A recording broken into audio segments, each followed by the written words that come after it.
ಹೌದು. ಎಸ್. ಸಜ್ಜು, ಸಜ್ಜು, ಸಜ್ಜು, ಸಜ್ಜು, ಸಜ್ಜು, ಸಜ್ಜು, ಸಜ್ಜು, ಸಜ್ಜು, ಸಜ್ಜು, ಸಜ್ಜು, ನಾನು ಮನಃಶಾಸ್ತ್ರದ ಬಗ್ಗೆ ಕನ್ನಡದಲ್ಲಿ ಬರಿತಾ ಇರೋ ಪುಸ್ತಕಕ್ಕೆ ಎಂಥ ಒಳ್ಳೆ ಹೆಸರು ಹೊಳೆದಿದೆ ಅಂತ್ಯಾ. ಎಷ್ಟು ದೈವಿಕವಾಗಿದೆ. It is so divine. ಅದೇನು ಅಂತಲೂ ಕೇಳಬಾರ್ದಾ? ಏನ್ ಹೆಸರು? ಮಾನಸ ಸರೋವರ. ಮಾನಸ ಸರೋವರ. ಸಜ್ಜು, ಮಾನಸ ಸರೋವರ ಅಂದ್ರೆ ನೋಡಿ, ದಿನಾ ನಿಮ್ ಲೆಕ್ಚರ್ ಕೇಳಿ ಕೇಳಿ ನಂಗೆ ಸಾಕಾಗಿ ಹೋಗಿದೆ. ಲೆಕ್ಚರ್ ಅಲ್ಲ ಸಜ್ಜು, ಇದು ಸತ್ಯ. ನೋಡು ನೋಡು, ಪ್ರತಿಯೊಬ್ಬ ಮನುಷ್ಯನ ಮನಸ್ಸು ಪ್ರೇಮದ ತಿಳಿನೀರು ತುಂಬಿದ ಸಿಹಿ ನೀರಿನ ಸರೋವರ ಇದ್ದ ಹಾಗೆ. ಆ ಸರೋವರಕ್ಕೆ ಮನುಷ್ಯ ತನ್ನ ದುಸ್ವಭಾವದಿಂದ, ದುರ್ಬುದ್ಧಿಯಿಂದ, ದುರ್ಭಾವನೆ ಅನ್ನೋ ಕಲ್ಲುಗಳನ್ನ ಪದಾರಂತ ಎಸ್ದಾಗ ಆ ತಿಳಿನೀರಿನ ಸರೋವರ ಅಲ್ಲೋಲ ಕಲ್ಲೋಲವಾಗಿ ಅಲೆಗಳೆದ್ದು ನೀರು ಬಗ್ಗಡ ಆಗತ್ತೆ. ಆಗ ಅದರ ಆಳದಲ್ಲಿ ಹೊಳಿತಾ ಇರೋ, ಪ್ರಜ್ವಲಿಸ್ತಾ ಇರೋ ದೈವತ್ವ ಮನುಷ್ಯನ ಕದಡಿದ ಮನಸ್ಸಿಗೆ ಅಗೋಚರವಾಗಿ ಅವನು ತಾನೂ ದುಃಖಿ ಆಗ್ತಾನೆ, ಇನ್ನೊಬ್ಬರನ್ನು ದುಃಖಕ್ಕೀಡು ಮಾಡ್ತಾನೆ. ಅದಕ್ಕೆ ಮನುಷ್ಯ ಸದಾ ಕಾಲವು ಸದ್ಭಾವನೆಗಳ ಬಗ್ಗೆನೇ ಯೋಚಿಸ್ತಾ ಇದ್ರೆ ಇಡೀ ವಿಶ್ವವೇ ಅವನ ಮನಸ್ಸಿಗೆ ಒಂದು ಪ್ರೇಮದ ಮುದ್ದೆಯಾಗಿ ಕಾಣಿಸುತ್ತೆ. ನಿನ್ ಗಂಡನ್ನ ಹಾಸ್ಯ ಮಾಡ್ತೀಯ ಸಜ್ಜು? ನಾನು ಹಾಸ್ಯ ಮಾಡ್ತಿಲ್ಲ. ಇದನ್ನೆಲ್ಲ ನಾನೇನಿವತ್ತು ಹೊಸದಾಗಿ ಕಂಡಿರ್ದು ಹೇಳ್ತಾ ಇಲ್ಲ.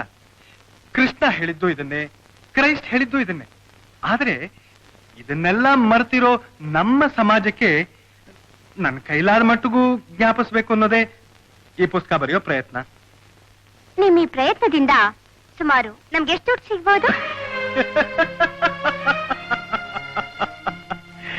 ಸಜ್ಜು, ಸಜ್ಜು, ದುಡ್ಡುಗೂ ಒಳ್ಳೆ ಮನಸ್ಸಿಗೂ ತುಂಬಾ ದೂರ ಡಾರ್ಲಿಂಗ್. ಆದ್ರೆ ಆನಂದ್, ದುಡ್ಡಿಗೂ ಜೀವನಕ್ಕೂ ತುಂಬಾ ಹತ್ರ. ದುಡ್ಡಿಲ್ದೆ ಜೀವನ ಇಲ್ಲ.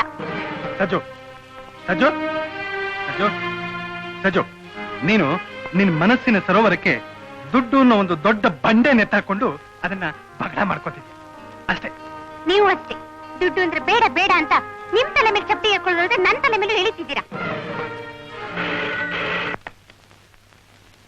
ಹಲೋ, ಇದಾರೆ, ಕೊಡ್ತೀನಿ. ರಂಗಣ್ಣವರು. ಅಯ್ಯೋ, ಅವನು ಎದೆ ನೋವು ಅಂತಾನೆ. ಅವನಿಗೆ ಎದೆ ನೋವು ಇಲ್ಲ, ಏನೂ ಇಲ್ಲ. ಒಂದ್ ಕೆಲಸ ಮಾಡು, ಮೊನ್ನೆ ಬರ್ಕೊಟ್ಟಿದ್ದಿಲ್ಲ ಆ ಟ್ಯಾಬ್ಲೆಟ್ಸ್ ತಗೋ, ಸರಿ ಹೋಗುತ್ತೆ ಅಂತ ಹೇಳ್ಬಿಡು. ನೀವೇ ಮಾತಾಡಿ. ಹಲೋ, ರಂಗಣ್ಣವರ? ಏನ್ರಿ, ಎದೆ ನೋವಾ? ಏನು ರೇಷ್ಮೆ ಮಾರ್ಕೆಟ್ ಡೌನ್ ಆಯ್ತಾ, ಇಲ್ಲ ರೇಸ್ ಕೋರ್ಸ್ ನಲ್ಲಿ ದುಡ್ಡು ಕಳ್ಕೊಂಡ್ರ? ಅಲ್ರಿ ರಂಗಣ್ಣವ್ರೆ, ನಿಮ್ ಗಂಡು ಮಕ್ಕಳು ನಿಮ್ ಕೈಗೆ ಬಂದಿದ್ದಾರೆ. ಇನ್ಮೇಲಾದ್ರೂ ನಿಮ್ ವ್ಯವಹಾರನೆಲ್ಲ ಅವ್ರು ವಹಿಸ್ಕೊಟ್ಟು ನೀವ್ 1 ತಿಂಗಳು ಆರಾಮಾಗಿ ಆಲ್ ಇಂಡಿಯಾ ಟೂರ್ ಮಾಡ್ಕೊಂಡು, ಆಯ್ತಪ್ಪ ಕರ್ನಾಟಕನೇ ಟೂರ್ ಮಾಡ್ಕೊಂಡ್ ಬನ್ನಿ. ಆಮೇಲೆ ನೋಡ್ರಿ ಎಲ್ಲಿರುತ್ತೆ ನಿಮ್ ಎದೆ ನೋವು. ಸರಿ, ನಾ ಮೊನ್ನೆ ಬರ್ಕೊಟ್ಟಿದ್ದೀನಿಲ್ಲ ಆ ಮಾತ್ರೆಗಳ ತಗೊಳ್ಳಿ, ಎಲ್ಲ ಸರಿ ಹೋಗುತ್ತೆ.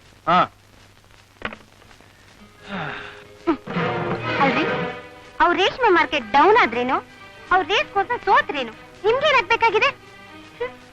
ನಿಮ್ ಡಕೋಟಾ ಕಾರ್ನಲ್ಲಿ ಹೋಗಿ ಒಂದ್ ವಿಸಿಟ್ ಕೊಟ್ಟು ದುಡ್ಡಿಸ್ಕೊಂಡು ಬರುತ್ತಾನೆ. ನಿಮ್ಮನ್ನ ಮದ್ವೆ ಆಗಕ್ ಮುಂಚೆ ನಾನೇನೇನೋ ಕನ್ಸ್ಕಟ್ಟಿದ್ದೆ. ನೀವೊಬ್ಬ ದೊಡ್ಡ ಡಾಕ್ಟ್ರು, ಕೈ ತುಂಬಾ ಸಂಪಾದನೆ ಮಾಡ್ತೀರಾ. ನಾನು ಮೈ ತುಂಬಾ ಒಡದೆ ಹಾಕೊಂಡು ನನ್ನ ಫ್ರೆಂಡ್ಸ್ ಎದುರಿಗೆಲ್ಲ ಎಷ್ಟೊಂದು ಮೆರಿಬೇಕು ಅಂತಿದ್ದೆ. ನೀವು ನೋಡಿದ್ರೆ ಥೀಸಿಸು, ರಿಸರ್ಚು, ಕನ್ನಡದಲ್ಲಿ ಮನಃಶಾಸ್ತ್ರ ಬರೀತೀನಿ ಅಂತ ಪ್ರಾಕ್ಟೀಸು ಮಾಡದೆ 3 ಹೊತ್ತು ಲೈಬ್ರರಿಲಿ ಕೂತಿರ್ತೀರಾ. ಏನೋ ನನ್ಗೂ ಒಂದ್ ಕೆಲ್ಸ ಅಂತ ಇರೋದ್ರಿಂದ 2 ಹೊತ್ತು ಊಟ. ನಿಮ್ಮನ್ನ ನಂಬ್ಕೊಂಡಿದ್ರೆ ನನ್ಗೊಂದು ಆಶ್ರಮನೇ ಗತಿ. Good night.